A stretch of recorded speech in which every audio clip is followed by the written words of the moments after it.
Hello YouTube, it's the Moonhound from the Moonhound Taekwondo and Fitness. And in this tutorial today, I'll be going over the basic techniques of the Sai. This tutorial will show you the two basic techniques that will lead you to more advanced techniques in the future, which I will also be doing videos on. And that is the front switch and the side switch. Now, before I begin this tutorial, I would like to say that this video is not a substitute for genuine training at an actual martial arts school. If you would like to further your training, I would suggest contacting a local dojo or dojan near you. This video is only made to introduce the skill to beginners, demonstrate a skill, and to help practitioners brush up on their techniques. Now, here's the tutorial.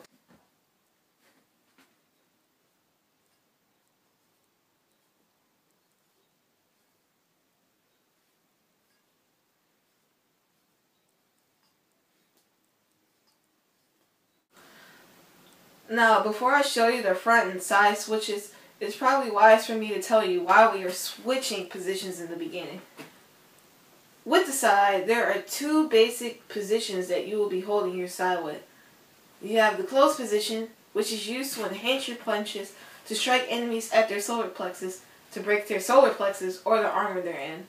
And it's also used to enhance your blocks.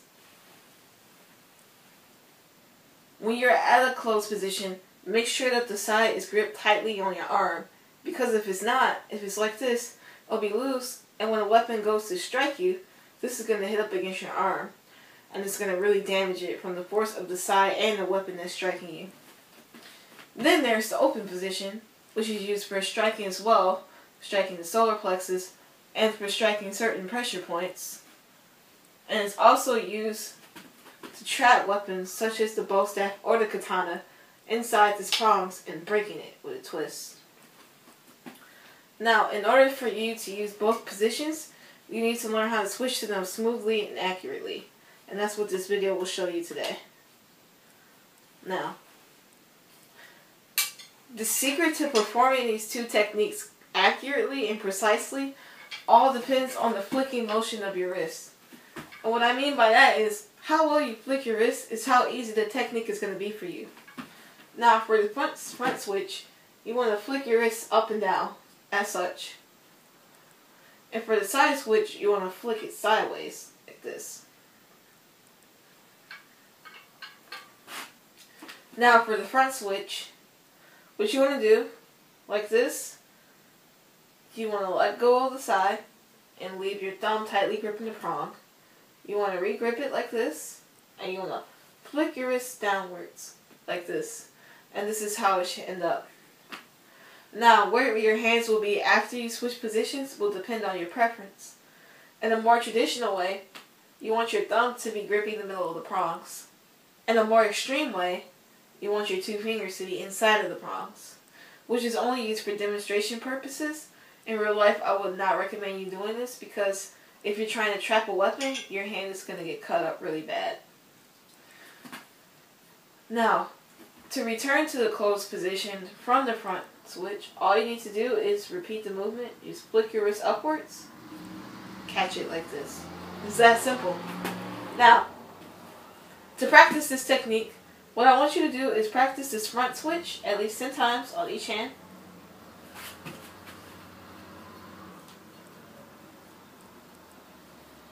And once you get good at that, you can practice them at the same time.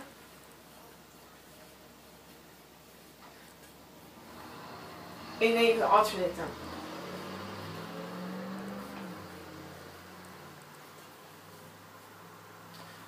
For the side switch, the same principles of the front switch still applies.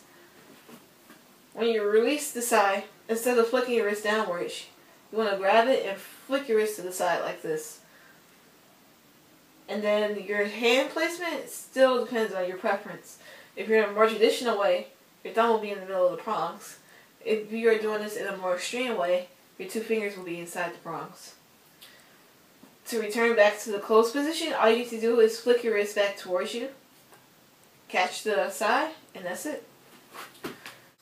For the side switch, all I recommend doing is practicing this technique at least 10 times on each hand.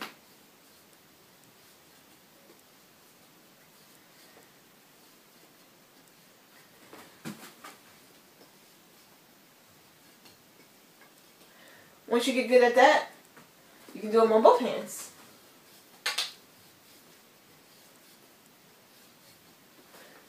And then after you're good at doing it on both hands, you can alternate them. And you can alternate them in 2 different ways. Like this. Or this.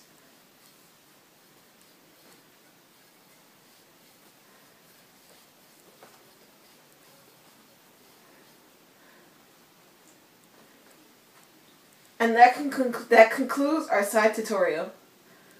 If you like what you saw or want to see more Sai videos or martial art videos in the future, be sure to leave a comment below, like this video, and subscribe to my channel. Once you do that, be sure to look out for more videos from me every Saturday. Thank you for watching this video, guys, and I hope it helps you in your martial art endeavors. Peace out.